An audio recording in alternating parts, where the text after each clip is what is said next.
Hi everyone, it's Chantay. Y'all know what I'm here to do. So, happy Friday to you all. Hope all is well. So, I'm going to hit you with the coronavirus numbers because, of course, we're still in the midst of a pandemic. In the midst of this shit.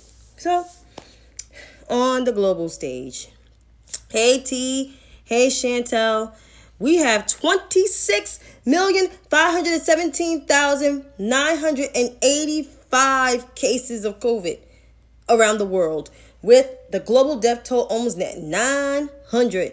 So that is 873,131. In the US, we are at 6.2 million. 6.2 million and 186 cases of COVID. So it's 6,200,186. That's a lot. We are a fifth of those cases now, because now we have over 26 million cases around the world. And the global death toll is at 187,750. And that is according to the Johns Hopkins website. You go on there yourself, coronavirus.jhu.edu gives you the whole countries. And then in the US, it just gives you like the counties. It doesn't really give you the states individually. So Brazil has 4 million. India has 3.9. Russia has 1 million. Peru has 670,145. Colombia has 641,574. South Africa has 635,078. Mexico has 623,090. Spain has 489,989. Ecuador has 117,175. Dominican Republic is 96,629. Panama's at 95,596. Ooh. Chantel, hope your family's okay. Guatemala, 77,040. Honduras, 63,158. El Salvador, 26,000. Nigeria, 54,743. Ghana is 44,777. Kenya is at 34,884. Excuse me. Cameroon's at 19,600. Okay, good. Because I spoke to somebody that is from Dominican Republic, and she lost 3 of her grandparents to COVID-19. And one of her grandparents now has COVID-19 in Dominican Republic. So I don't know what's going on in there. It's a crazy situation. They only have, their population is 11.2 million people. That's a lot. Senegal, 13,000. Yeah, it's sad. Senegal is 13,881. Gambia has 3,120. Haiti has 8,326. Jamaica has 896. Bahamas has 2,386. Trinidad has 2,040. Guyana has 1,401. Belize has 1,152. Barbados has 178, Antigua at 95, St. Vincent at 61, St. Lucia still at 26, Grenada still at 24, Dominica still holding at 20, while St. Kitts is still at 17. Now I have the top 10 cases here in the U.S. with the most cases of COVID. Starting with California at 731,484. They're about to be they're on a trajectory to be close to the million mark. Because anything over 700, that's kind of like, if you round it, it's close to a million. And if so, they'll be the first state to have 1 million cases of COVID. And they're on that trajectory to having it.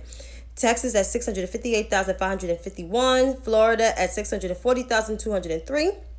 New York, which was once the epicenter of all this, is now the 4th largest cases at 442,698. Georgia has 263,047. Illinois has 248,253.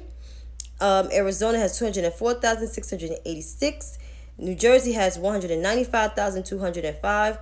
North Carolina 174,848. And Tennessee has 158,120. So that's around up the top 10. I know Massachusetts was the top 3 in the beginning during the wave of the pandemic. Is now, I think, in the top 15, top 20. They're doing pretty good. They're flattening their curve. And keep in mind, Charlie Baker is a Republican governor, and it seemed like he's halfway getting COVID, right? Between him and Governor Hogan of Maryland, who's also getting COVID, right? Because Maryland has like 100 and some odd thousand cases. Like most of these states have 100 and some odd thousand cases, but Massachusetts, I know their curve is flattening. But states like Tennessee, North Carolina, Florida, Texas, and California has high cases, especially California, Texas, and Florida. So their cases is high. So they have a lot going on. Of course, the jobs reports, as you can see, 1.4 jobs were added in the month of August, but still there's 8% of the country that's unemployed. The unemployment rate for African Americans is still high. It's like one of the highest. It's like at 13%, I think, still 14%. That don't know the correct number, but it's the highest. Then it's the oh yeah. So I think you guys are in the red. So I don't know if you guys are if your governor is actually following the signs. Cause I thought he was in the beginning, getting the test kits. I don't know what happened. So, what's going on with Governor Hogan? I thought he got COVID right. One of the few Republicans that got COVID right. But whatever. But I'm praying for you, T. I'm praying for you guys out there. Well, hopefully you guys are wearing your mask, even though it's uncomfortable, but you gotta wear them. Follow the science. So this jobs report, people have been summoned to go back to work, but still there's people that's still out of work. There's people that's facing 40 million people facing evictions across the country. Because the rent moratoriums, I keep getting that thing mixed up, the saying wrong, but that has expired in most states. The only states that are keeping that rent extension, is New York, places like New York, New Jersey. I'm not sure about Massachusetts. Mostly the northeastern states are keeping it, I think, until October or November. I'm not quite as sure, but it's going to be getting cold in the next month or two. And there's going to be a lot of people out homes. So if you can find an organization that you could donate to, that's fine. I'm trying to find an organization. I got these clothes in my house I'm trying to get rid of.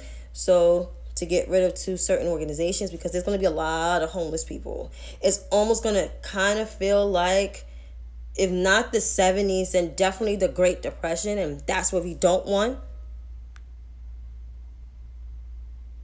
Oh, wow. Yeah, I'm going to get into it. So like I was reading Bloomberg Economics, and there's a lot of companies that are laying off their workers starting between now into the next weeks and months, because as you know, the U.S., because now that I went back to school, my class I study, it's called business analytics. So you study different customer algorithms and different revenue streams and just different analytics on overhead and country and companies' performances.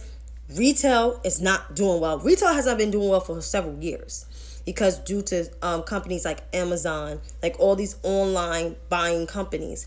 But it's really doing bad since the pandemic, because the U.S., 60% of our economy is based on consumer participation. That means consumer spending in particular. That includes tourism. And that's, oh God, sorry, the spit. I'm talking so fast, but thank God I'm not near nobody. I live by myself. But, I'm going to wash my hands soon. I'm not going to touch my face. But definitely here in New York, we're the biggest tourist city between our city, Washington, D.C., Boston, Massachusetts, Miami, Florida, Los Angeles, California, are the big, and Chicago, can't leave out Chicago. The economies derive on tourism.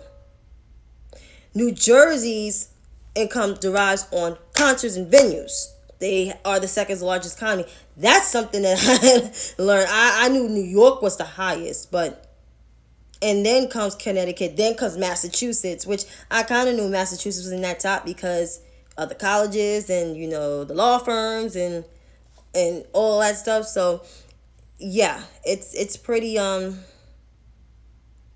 this economy sucks. So if you have your job, thank God that you have a job. Keep your job, because you don't want to be on unemployment. I've been on unemployment for 7 months. I've been looking for work. I am enrolled back in school to finish my master's program that I've been putting off for the last 4 years. I have like 2 or 3 classes to still finish. Taking it online at Brooklyn College, one of the CUNY schools. So I'm very lucky. There's only one course this semester just to readjust myself back in academia. It's been 4 months. So hey Tasha, so that's good. That's awesome. And so I say, if you have your job, keep your job and protect yourself. Wear your protective gear. Your job's supposed to give it to you, but it's always good to have your own because you're going to need your own. And if you have to wear gloves, wear your gloves. Bring your hand sanitizer, your wipes, and everything, because this virus is no joke. I know like 3 people that died from this. I know people that I used to work with, some friends, are sick from COVID, or they had the antibodies. Like, the antibodies only last for 3 months. So here we are. And this is also why we need to vote this bum out too, because he's giving misinformation. And speaking of this bum pretty much degraded military soldiers and Gold Star families. So I guess you guys heard on the news and read the article. I haven't fully read it, but I read some of it. And he said they are suckers and losers, pretty much. My cousin served in Iraq. I have a whole host of family on my mom's side and on my dad's side that served in the military, but my cousin recently served in Iraq. And he still has to see a therapist because most of the people that he bunked with, they got killed in Iraq. So for this resident, I don't say president because he abuses and uses that White House for his own benefit, which it was sounded the alarm by New Yorkers, whether they still live here or not. They know the history of Donald Trump, and we know it. Trust me. Donald Trump does not care about nobody but Donald Trump.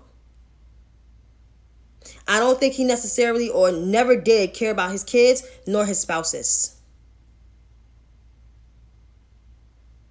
So for Donald Trump to say this about the military, I am not shocked. I am not surprised. I'm not angry. Not really.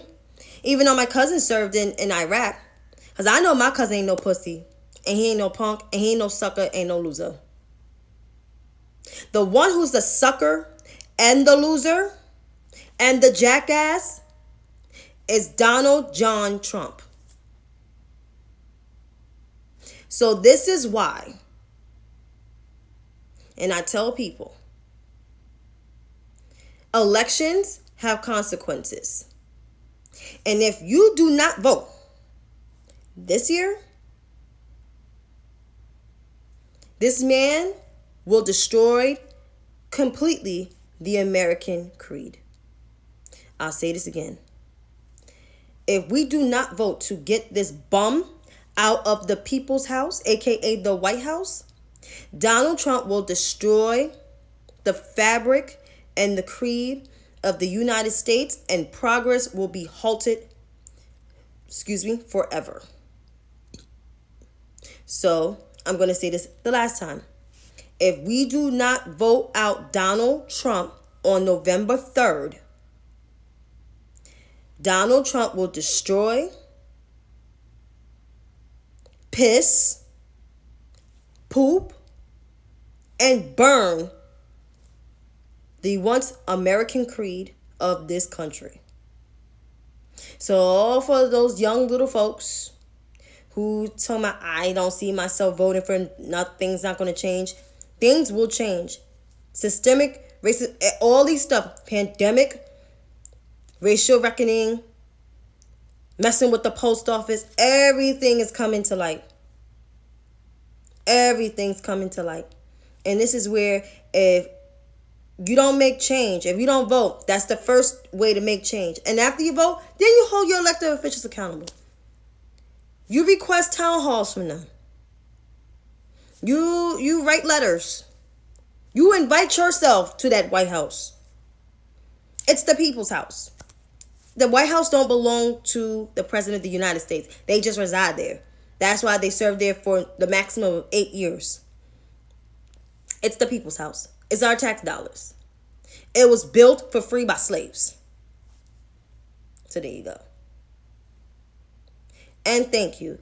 I try not to sound like a preacher, have no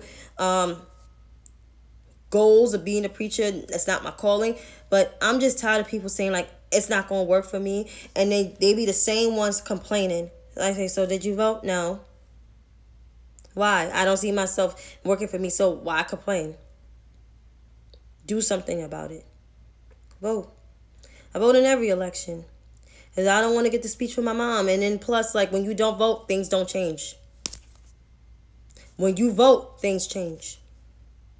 When you protest, that's the start of lawmakers doing their job. And then you still vote. Hopefully those people that went to that protest understand that now is no time to sit your fucking ass at home. Vote. But I'm not surprised he said that about the military. But Biden had time today. Biden had time. Biden said this, and I'm going to quote him. He said, if this is true, that was written in the Atlantic about Donald Trump, it's disgusting.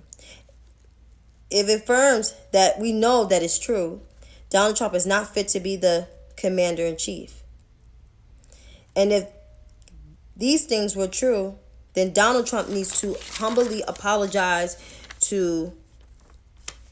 No, excuse me. If these statements are true, then the president must should humbly apologize to every Gold Star family, mother, father, and Blue Star family that he has denigrated and insulted. Who the heck he think he is? Who does Donald Trump think he is? Donald Trump is nothing special. Donald Trump is a punk. And we all know that. But this is why we have to vote.